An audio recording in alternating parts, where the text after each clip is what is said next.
नमस्कार, जय श्री कृष्ण दोस्तों। आज हम जो है श्रीमद् भगवत गीता में आपका एक बार फिर से स्वागत है।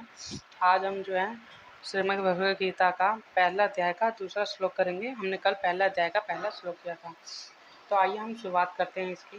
क्योंकि श्रीमद् भगवत गीता ही ऐसी चीज़ है, ऐसा ग्रंथ है जिससे जो है हमें अपने जीवन के सारे प्रश्नों का उत्तर मिल जाएगा। तो आइए हम बिना समय गवाए हम आज का पहला अध्याय का दूसरा श्लोक करते हैं। पहले अध्याय का दूसरा श्लोक है।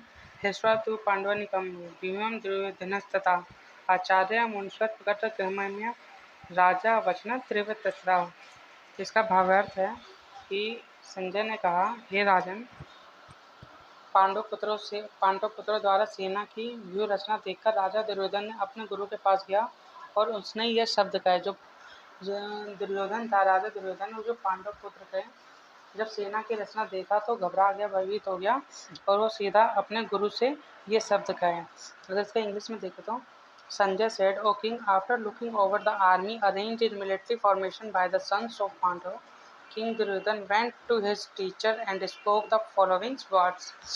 इसका तात्पर्य है कि धृतराष्ट्र जन्म से ही अंधा था, दुर्भाग्यवश और आध्यात्मिक दृष्टि से भी वंचित था।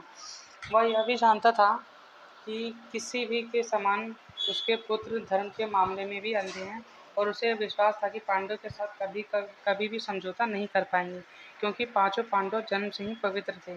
फिर भी उसने तीर्थस्थल के प्रभाव में विषय के संदेह में था, इसलिए संजय युद्ध भूमि की स्थिति के विषय में उसने प्रश्न के मंतव्य को समझ गया और तथा वह निराश राजा को प्रोत्साहित करना चाह रहा था।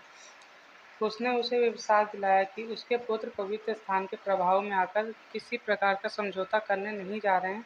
उसने राजा को यह बताया कि उसका पुत्र दुर्योधन पांडवों की सेना को देखकर तुरंत अपने सेनापति द्रोणाचार्य को वास्तविक स्थिति से अवगत कराना गया, जबकि दुर्योधन को राजा कहकर संबोधित किया गया है। तो भी स्थिति की गंभीरता के कारण उसने सेनापति के पास जाना पड़ा। अतः दुर्योधन राजनीतिज्ञ बनने के लिए सर्वथा उपयुक्त था, किंतु जब उसने पांडव की व्यूहरचना देखी तो उसका यह कूटनीतिक व्यवहार उसके भय को छिपा न सका और वह सीधा अपने गुरु के पास चला गया, पांडवों की व्यूहरचना की बात लेकर और अपने मन के भय लेकर।